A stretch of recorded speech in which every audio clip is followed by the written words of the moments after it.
আসাম পুলিচৰ ফালৰ পৰা এখন নতুন জাননী প্ৰকাশ পাইছে এটা নতুন খবৰ আহিছে এটা ভাল খবৰ ষ্টেট লেভেল পুলিচ ৰিক্ৰুটমেন্ট বৰ্ডৰ পৰা অৰ্থাৎ SLPRB ফালৰ পৰা নতুনকৈ কিছুমান পদ মুকলি কৰা হৈছে এই পদসমূহৰ ভিতৰত আছে সাফাই কৰ্মচাৰী কনষ্টেবল ড্ৰাইভাৰ আৰু আদাৰ কিছুমান পোষ্ট তো এই পদসমূহ কি পদ আছে আৰু লগতে কোনটো পদৰ বাবে কি অৰ্হতা লাগিব কেতিয়াৰ পৰা অনলাইন আবেদন প্ৰক্ৰিয়া ষ্টাৰ্ট হ'ব গোটেই তথ্যখিনি আপোনালোকে এই ভিডিঅ'ৰ জৰিয়তে জানিব পাৰিব সবিশেষ তথ্যখিনি আপোনালোকে জানি লওক ইয়াৰ জৰিয়তে আৰু হেকত আপোনালোকে কেতিয়াৰ পৰা অনলাইন আবেদন ষ্টাৰ্ট হ'ব তো গোটেইখিনি তথ্য আপোনালোকে ইয়াতে পাই যাব গতিকে ভিডিঅ'টো সম্পূৰ্ণকৈ চাই থাকিব আৰু আজি খবৰটো অহাৰ আগতে আপোনালোকক পুনৰবাৰ স্বাগতম জনাইছো জব আসামৰ অন্য এটা খবৰলৈ আৰু আমি এইটো চেনেলৰ জৰিয়তে আপোনালোকক প্ৰত্যেকটো চাকৰি খবৰ আমি পোনপ্ৰথমে জনাই থাকো সো আজি কোনো ব্যতিক্ৰম নোহোৱাকৈ আজি এটা নতুন খবৰ আহিছে আৰু লগে লগে আমি আপোনালোকক জনাবলৈ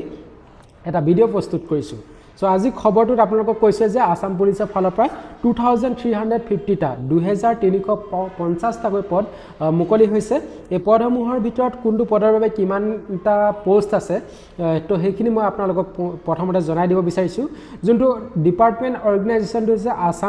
আসাম পুলিচত আপোনালোকৰ কনষ্টেবল ইউবি আৰু এবি আৰু ড্ৰাইভাৰ কনষ্টেবল সাফাই কৰ্মচাৰী আৰু সাব ইন্সপেক্টৰৰ পদ মুকলি কৰা হৈছে তো ইয়াৰ পিছতে ইয়াৰ লগতে গুটেখিনি মই আপোনালোকক জনাই যাম কিন্তু কোনটো পদত কিমানটাকৈ পোষ্ট আছে তো সেইখিনি আপোনালোকে এবাৰ চাই লওক আসাম পুলিচৰ যোনটো কনষ্টেবল ইউবি হয় তো তাত আছে আপোনালোকৰ 1052 টা পদ 1052 টাকৈ পদ আছে কনষ্টেবল এবিৰ বাবে আছে 663 টা পোষ্ট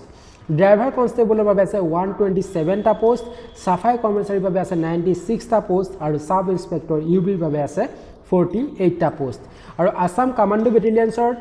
সাব ইন্সপেক্টৰ এবিৰ বাবে আছে 47 টা পোষ্ট কনষ্টেবল এবিৰ বাবে আছে 3 টাকৈ পদ আৰু সাফাই কৰ্মচাৰীৰ বাবে আছে 3 টাকৈ পদ তাৰ পিছত এপিআৰ অৰ্থাৎ আসাম পুলিচ ৰেডিঅ' অৰ্গেনাইজেচনৰ আপোনালোকৰ কনষ্টেবল তাত আছে 20 টাকৈ পদ আৰু কনষ্টেবল ডিসপাচ ৰাইডাৰ বাবে আছে 14 টা 14 টাকৈ পদ আৰু সাব ইন্সপেক্টৰ কমিউনিকেশ্যনত আছে 4 টাকৈ পদ আৰু কনষ্টেবলৰ বাবে আছে 3 টাকৈ পদ হেণ্ডিমেন যেটো তাৰ পিছত আহিলে ফায়াৰ এণ্ড ইমাৰ্জেন্সি সো এই ফায়াৰ এণ্ড ইমাৰ্জেন্সিত ড্ৰাইভাৰৰ বাবে পদ আছে 90 টা ষ্টেচন অফিচাৰৰ বাবে আছে 6 টাকৈ পদ স্কোৱাড কমাণ্ডাৰৰ বাবে আছে 5 টাকৈ পদ আৰু সাফাই কৰ্মচাৰীৰ বাবে আছে 5 টাকৈ পদ আৰু ড্ৰাইভাৰ অপাৰেটৰৰ বাবে আছে 4 টাকৈ পদ তাৰ পিছত ফৰেষ্ট ডিপাৰ্টমেণ্টৰ ড্ৰাইভাৰ পদ আছে 106 টা আৰু ফৰেষ্ট ডিপাৰ্টমেণ্টৰ ড্ৰাইভাৰ কনষ্টেবলৰ বাবে পদ আছে 7 টাকৈ পদ তাৰ পিছত আহিলে প্ৰিজন ডিপাৰ্টমেণ্টত এছিষ্টেণ্ট জেইলৰ বাবে পদ মুকলি কৰা হৈছে য'ত 39 টাকৈ পদ মুকলি কৰা হৈছে আৰু DGCD CGHG পদত আপোনালোকৰ সাফাই কৰ্মচাৰীৰ বাবে পদ মুকলি কৰা হৈছে ইয়াত আছে সৰ্বমুঠ 8 টাকৈ পদ তো এই গোটেই পদখিনি সৰ্বমুঠ মিলাই কেনে 2350 টা পদ মুকলি হৈছে নতুনকৈ তো এতিয়া আমি চাওঁ হক কোনটো পদৰ বাবে কিমান আপোনালোকৰ পে স্কেলটো হ'ব ইয়াৰ পিছতে আমি গোটেইখিনি তথ্য আলোচনা কৰিম এলিজিবিলিটি ক্ৰাইটেৰিয়া কি আছে অৰ্থাৎ যোগ্যতাৰ মাপকাঠি কি লাগিব লগতে কেনেদৰে এপ্লাই কৰিব লাগিব কি লাগিব গোটেইখিনি তথ্য মই আপোনালোকক জনাই আছো এটা এটাকৈ গৈ আছো ষ্টেপ বাই ষ্টেপ সো এতিয়া আমি পে স্কেলটো চাই লওঁ পে স্কেলটো ইয়াত উল্লেখ কৰি দিয়া মতে কনষ্টেবল এবি এণ্ড ইউবিৰ বাবে আৰু লগতে ড্ৰাইভাৰ কনষ্টেবলৰ বাবে ইয়াত পে স্কেলটো কোৱা হৈছে 14000 ৰ পৰা 70000 লৈকে 14000 পৰা 70000 লৈকে আপোনালোকে দৰমহা লাভ কৰিব পাৰিব আৰু লগতে গ্ৰেড পে থাকিব 5600 তাৰ পিছত এসআই এবি আৰু ইউবিৰ বাবে ইয়াত উল্লেখ কৰি দিয়া মতে 14000 পৰা 70000 সেম স্যালাৰি আৰু লগতে আপোনালোকৰ গ্ৰেড পেটো থাকিব 8700 তাৰ পিছত আহিলে ষ্টেচন অফিচাৰ স্কোৱাড কমাণ্ডাৰ আৰু এছিষ্টেণ্ট জেইলাৰ সো ইয়াত আপোনালোকৰ সেম 14000 পৰা 70000 লৈকে আপোনালোকে দৰমহা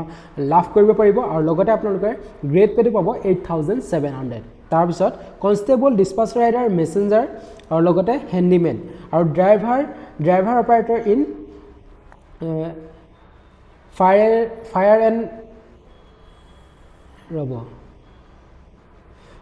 এণ্ড ইমাৰ্জেন্সি সাৰ্ভিসৰ যোনটো ড্ৰাইভাৰ বাবে পদ আছিল তো হেতুৰ লগতে আপোনালোকৰ ড্ৰাইভাৰ ইন ফৰেষ্ট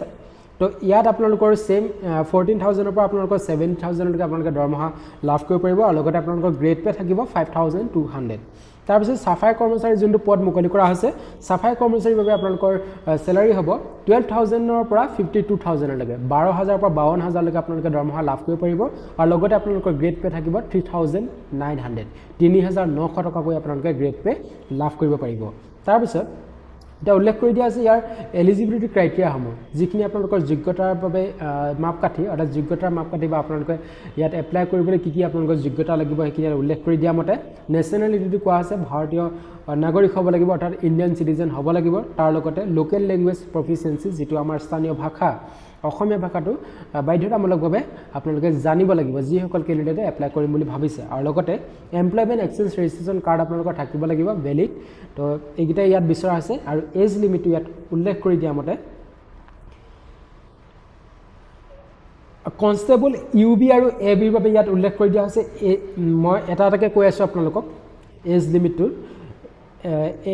AB আৰু UB constable ইয়াৰ বাবে আপোনালোকৰ এজ লিমিট কোৱা আছে the age of the applicant must be between 18 to 25 years 18 বছৰ পৰা 25 বছৰ ভিতৰত হ'ব লাগিব আবেদনকাৰী বয়স যেটো কনষ্টেবল UB আৰু AB ৰ বাবে য'ত ইয়াত ডেট বৰ্ন ডেটটো ইয়াত উল্লেখ কৰি দিয়া আছে যেটো আপোনালোকৰ born not before 1 January 2001 and not later than 1 January 2008 তো ইয়াত 1 জানুৱাৰী 2001 ৰ আগত জন্ম হোৱা হলে নহব আৰু 1 জানুৱাৰী 2008 ৰ পাছত জন্মগ্ৰহণ কৰা সকলে ইয়াৰ বাবে এপ্লিকেবল নহব সো এটা আপোনালোকে বুজিছে নিশ্চয় তাৰ পিছত driver constable driver in APRO driver in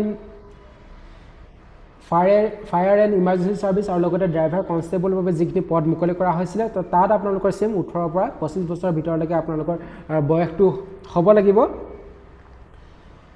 আৰু ইয়াতো আপোনালোকৰ সেম আছে 2001 চনৰ 1 জানুৱাৰী আগত জন্মগ্ৰহণ কৰা হলে নহব আৰু 2008 চনৰ 1 জানুৱাৰী পাছত জন্মগ্ৰহণ কৰা হলে নহব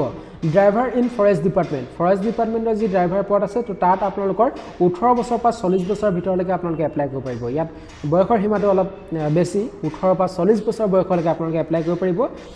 আৰু লগতে যোনটো sub inspector UB and sub inspector of police communication তো ইয়াত আপোনালোকৰ বয়সৰ সীমাটো কোৱা আছে 20 বছৰ পৰা 26 বছৰলৈকে আপোনালোকে এপ্লাই কৰিব পাৰিব 20 পৰা 26 আৰু station officer and squad commander তো ইয়াতো আপোনালোকৰ 20 বছৰ পৰা 24 বছৰলৈকে আপোনালোকে এপ্লাই কৰিব পাৰিব 20 পৰা 24 লৈকে তাৰপিছত এসিস্ট্যান্ট জেলাৰ যোনটো পদ আছে তো তাত আপোনালোকৰ 21 বছৰ পৰা 40 বছৰলৈকে আপোনালোকে এপ্লাই কৰিব পাৰিব আৰু sub inspector AB in commando বেটেলিয়নছৰ যোনটো সাব ইন্সপেক্টৰ AB পদ মুকলি হৈছে তো তাত আপোনালোকৰ 20 বছৰ পৰা 24 বছৰ ভিতৰত হলেহে আপোনালোকে এপ্লাই কৰিব পাৰিব আৰু কনষ্টেবল AB কমান্ডো বেটেলিয়নছ যোনটো ইয়াত কোৱা হৈছে বয়সৰ সীমাটো 18 বছৰ পৰা 21 বছৰ ভিতৰত হ'ব লাগিব 18 পৰা 21 বছৰ ভিতৰত হলেহে এটো কনষ্টেবল AB ইন কমান্ডো বেটেলিয়নছত আপোনালোকে এপ্লাই কৰিব পাৰিব তাৰপিছত সাফাই কৰ্মচাৰী আহিলে সাফাই কৰ্মচাৰীত আপোনালোকৰ 18 বছৰ পৰা 40 বছৰলৈকে সময় দিয়া হৈছে 18 বছৰ পৰা 40 বছৰ ভিতৰৰ প্ৰাৰ্থীসকলে এপ্লাই কৰিব পাৰিব আৰু লগতে এজ ৰিলেক্সনো আছে বয়সৰ ৰেহাই যিহেতু দিয়া হৈছে সেইটো সকলোৱে নিশ্চয় গম পায় যে যোনটো OBC আৰু MOBC সকলে 3 বছৰলৈকে বয়সৰ ৰেহাই পাব SC সকলে 5 বছৰলৈকে বয়সৰ ৰেহাই পাব ST প্লেন সকলে 5 বছৰলৈকে আৰু ST হিলছ সকলেও 5 বছৰলৈকে বয়সৰ ৰেহাই পাব কোৱালিফিকেশন আপোনালোকে জানি লওক অতি প্ৰয়োজনীয় যোনটো কনষ্টেবল UBৰ বাবে পদ মুকলি হৈছে তো তাত আপোনালোকৰ হাই সেকেন্ডাৰী পাস বা 12 পাস কৰিলেহে আপোনালোকে এপ্লাই কৰিব পাৰিব যোনটো কনষ্টেবল UB আৰু ABৰ বাবে ইয়াত উল্লেখ কৰি দিয়া হৈছে HSLC অৰ ক্লাছ 10 পাস কনষ্টেবল ABৰ বাবে আপোনালোকে দশম শ্ৰেণী বা 10 পাস কৰিলে এপ্লাই কৰিব পাৰিব আৰু সাব ইন্সপেক্টৰৰ বাবে আপোনালোকে must be a graduate in arts science commerce আৰু equivalent stream from a recognized college institute ইয়াত কোৱা হৈছে যোনটো sub inspector UB assistant sub inspector UB আৰু এসিস্ট্যান্ট জেইলাৰ এই দুটা পদৰ বাবে আপোনালোকে মাষ্ট বি আপোনালোকে স্নাতক ডিগ্ৰী উত্তীৰ্ণ কৰা হ'ব লাগিব অৰ্থাৎ আপোনালোকে গ্ৰেজুৱেচন কৰা হ'ব লাগিব যিকোনো ষ্ট্ৰীমত আৰ্টছ সায়েন্স এণ্ড কমাৰ্চ এই তিনিটাৰ ভিতৰত যিকোনো এটা ষ্ট্ৰীমত আপোনালোকে গ্ৰেজুৱেচন কৰা হ'লে বা স্নাতক ডিগ্ৰী উত্তীৰ্ণ কৰা হ'লে ইয়াৰ বাবে এপ্লাই কৰিব পাৰিব তাৰপিছত sub inspector of police communication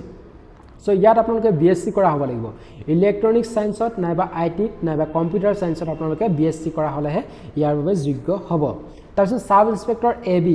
ABৰ বাবে ইয়াত উল্লেখ কৰি দিয়া আছে the applicant must be a graduate in arts science commerce or equivalent stream from a recognized college so ইয়াত কোৱা মতে আপোনালোকে গ্ৰেজুৱেট অৰ্থাৎ আপোনালোকে স্নাতক ডিগ্ৰী উত্তীৰ্ণধাৰী হ'ব লাগিব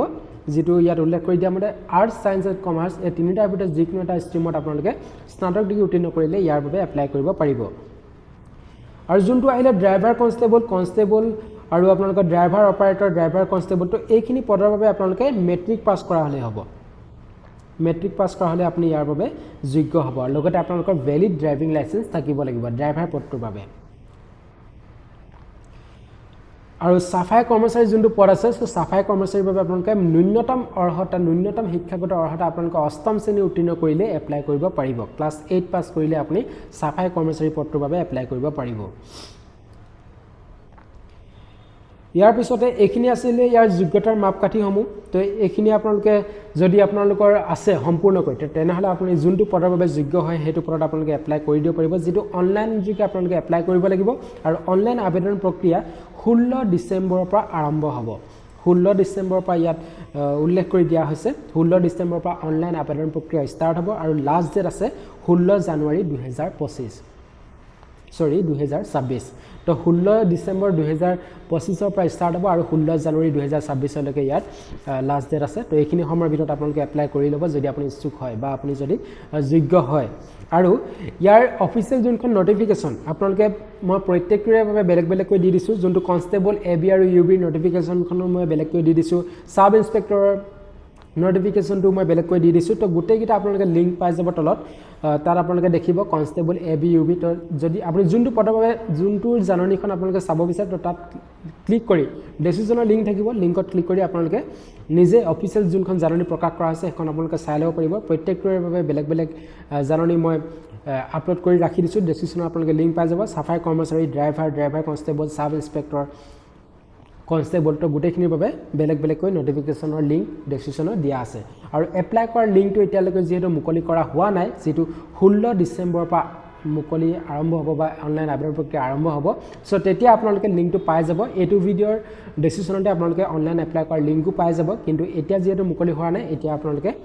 গলে নাপাব তো গতিকে আপুনি যদি এপ্লাই কৰিম বুলি ভাবিছে তেনেহলে ভিডিওটো আপোনালোকে এতিয়া সেভ কৰি ৰাখক আৰু যেতিয়া 16 ডিসেম্বৰত আহিব দিনটো তেতিয়া ইয়াৰ অনলাইন এপ্লাই কৰাৰ লিংক আপোনালোকে ডেসক্ৰিপচনত পাই যাব সো এটো আছিল আজি খবৰ ইমানে আপোনালোকক জনাবলগীয়া আছিল আৰু যদি আপোনালোকক কিবা অধিক তথ্য জানিবলগীয়া আছে এইখিনিৰ বাবে কি আপোনালোকৰ হাইট লাগিব ৰান কিমান ৰেস কিমান সিনাপ কিমান থাকিব তো এইখিনিৰ ওপৰত যদি আপোনালোকক লাগে তেনেহলে মই তাৰ বাবে এটা ভিডিও প্ৰস্তুত কৰি কিনে আপোনালোকৰ বাবে মই দিবলৈ ৰেডি আছো সো তাৰ বাবে আপোনালোকে কমেন্টত জনাব আৰু ইমানে আজি খবৰ আৰু এনেকুৱা ধৰণৰ নতুন চাকৰি খবৰ পোনপ্ৰথমে আপোনালোকে লাভ কৰিবৰ বাবে আমাৰ চেনেলটো সাবস্ক্ৰাইব কৰি ৰাখক আমাৰ সৈতে জড়িত হৈ থাকক সো এটো আছিল আজি খবৰ ধন্যবাদ